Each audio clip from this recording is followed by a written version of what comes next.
Հայաստանի ֆինանսների նախարար Վահե Հովհաննիսյանը, որ ի պաշտոնե պարտավոր է տիրապետել բյուջետային փաստաթղթերին, տնտեսության ցուցանիշներին, օրենքներին, այսօր ասուլիսի ժամանակ մի շարք հարցերի դժվարացավ պատասխանել առանց աշխատակիցների հուշումների։ Եթե չեմ սխալվում, ռիսկային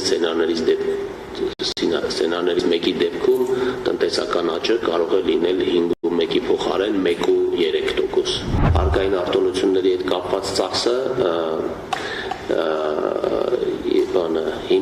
հիմա կնայենք ասեմ, ռոյալթին կարող է հուշեք ինձ։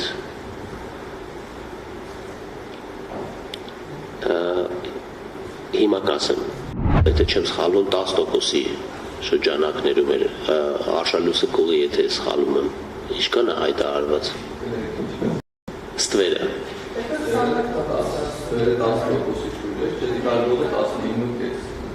Ավելին, խոսելով տնտեսվարողների կողմից հարկեր վճարելուց խուսափելու պատճառների մասին, Հովհաննիսյանը նշեց, թե հարկը չվճարելու տուգանքը ավելի ցածր է եղել, քան բանկային տոկոսադրույքները, մինչդեռ հարկային օրենսգրքի համաձայն հարկի վճարումը սահմանված ժամկետներից ուշացնելու դեպքում ժամկետած յուրաքանչյուր օրվա համար սահմանված է տույժ, ոչ թե տուգանք։ Հարկը չվճարելու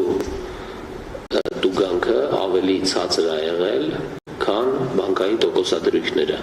Նախարարը նաև սխալվեց հարկային օրենսգրքի ընդունման ժամկետի հարցում, ասելով, թե հարկային օրենսգիրքն ընդունվել է 2017 թվականին, մինչդեռ այն ընդունվել է 2016 թվականի հոկտեմբերի 4-ին։